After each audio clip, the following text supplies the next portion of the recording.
You guys may have seen this brass mesh from Van Dyke's Restorers on John's channel a couple weeks ago. We built that cabinet here in the shop, and John went back to his shop to paint it and install the mesh. And now I've employed John for a little help today. We have some drawer faces on the kitchen that we're working on that need this mesh. So we have 4 of these. They'll have a rattan basket on the inside for vegetables, which it's going to be mounted on a regular dovetail drawer. Gets a tab pull here at the top. They're getting this satin brass mesh from Van Dyke's Restorers. This is the second time we've used this mesh. We used it about 2 years ago on some doors for a cabinet out in the Hamptons. We cut a little acorn into the door and we did brass mesh behind it. Maybe we'll stitch in a picture. I love that cabinet. It was painted a color called nicotine, funny enough, which is a yellow from plain English cabinets. So it's pretty simple stuff to cut. John's going to show you how, but really it's just about clamping on a straight edge and cutting it with a grinder. So I'm excited to see how John does it, because I did it a different way in the past, and we'll see how it comes out. Okay, so what we're going to do here is make a fence. I have one, but this one's too short. So this is a piece of 1/2 inch plywood. 1/2 inch is better because you need some room for the wheel. And I'm going to drill a bunch of random holes in this straight edge here, hoping that when I go to line them up, at least 1 or 2 of them will fall within the holes of the grill here. So just taking a drill with a countersink bit on it.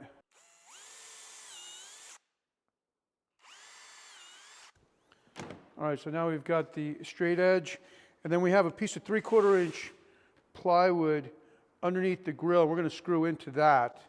So now all we need is our measurement. We're going to make a rip first. So I'm going to make a couple of marks. And we're cutting this a little bit on the light side, right, Jeff? Yeah. Because we have plenty of room. 1/8 less. And when I set up the straight edge, I'm going to set the straight edge up on this side so it doesn't remove anything from the material that we need. So it turned out that everywhere we had a screw, there was metal, and we don't want to damage the grill, so we've got a big clamp in the center here, 2 on the sides, and we're using a metal cutoff wheel in the grinder. Definitely going to use a little ear protection. I've got some glasses somewhere, they're right here. And basically I like to score the full cut first, then I'll come back and you'll see the grinder dip each time it goes through this metal grill. This is very heavy duty stuff, so it takes a bit.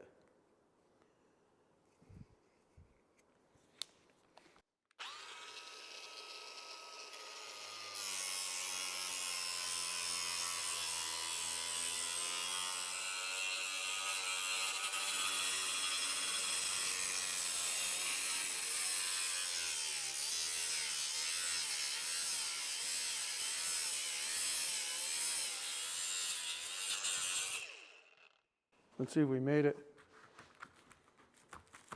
All right. All right, so now we can unclamp this. We'll make the second rip, and then we'll do the cross cuts. Now we're ready for the cross cut, and since this piece is not as wide, we can go ahead and use this straight edge with the screws, just putting a screw on either side of the grill. That's why it's good to have the sacrificial board underneath you, because you might not want to screw into your shop table.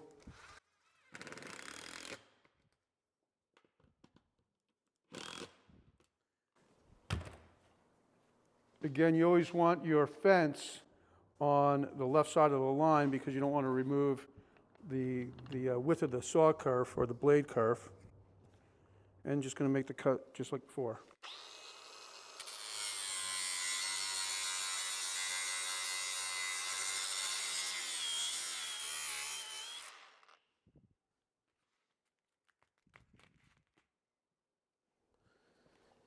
All 4 pieces are cut, and you can see we rounded over these corners because we have round corners in our drawer face.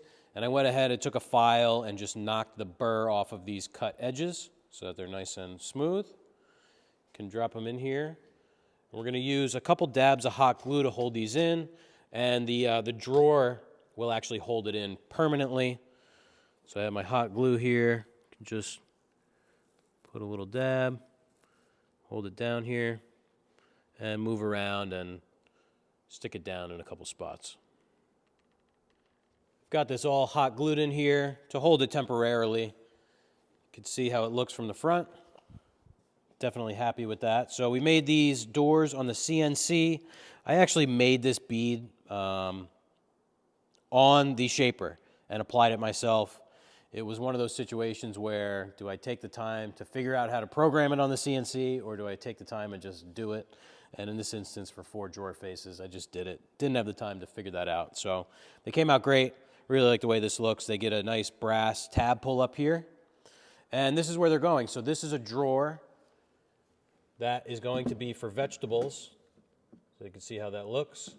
We have a nice basket here that'll hold the vegetables. We have some stainless laminate down on the inside to make it easy to clean. So definitely a nice look. And we're going to be installing these tomorrow, so we should get some finished shots for you. I think these baskets are pretty cool. We got these from Hafele, so it's actually woven into this piece of wood. So you could even put these on some wooden slides. That's typically how they'd be used, but we wanted this on Progressive slides. There's also a little bit of storage back here for some other stuff. So all in all, I think they came out really great. We have 4 more to glue in. Hopefully that gives you an idea of how to cut and install this mesh from Van Dyke's. You can see it really makes a big statement on a piece of furniture or on a cabinet. And you're going to be seeing more of this in the office. So we're still working on the office renovation with Van Dyke's Restores, and we'll be doing some cabinet doors that have a mesh just like this in them. So stay tuned for that. And if there's anything on Van Dyke's website that you'd like to see us use in the office, let us know. And we'll talk to you next week.